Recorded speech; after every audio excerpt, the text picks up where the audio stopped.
يا أيها الذين آمنوا كتب عليكم الصيام كما كتب على الذين من قبلكم لعلكم تتقون أياما معدودات فمن كان منكم مريضا أو على سفر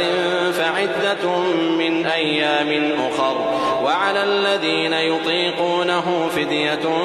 طعام مسكين فمن تطوع خيرا فهو خير له وأن تصوموا خير لكم إن كنتم تعلمون. شهر رمضان الذي أنزل فيه القرآن هدى للناس وبينات من الهدى والفرقان فمن شهد منكم الشهر فليصم ومن كان مريضا أو على سفر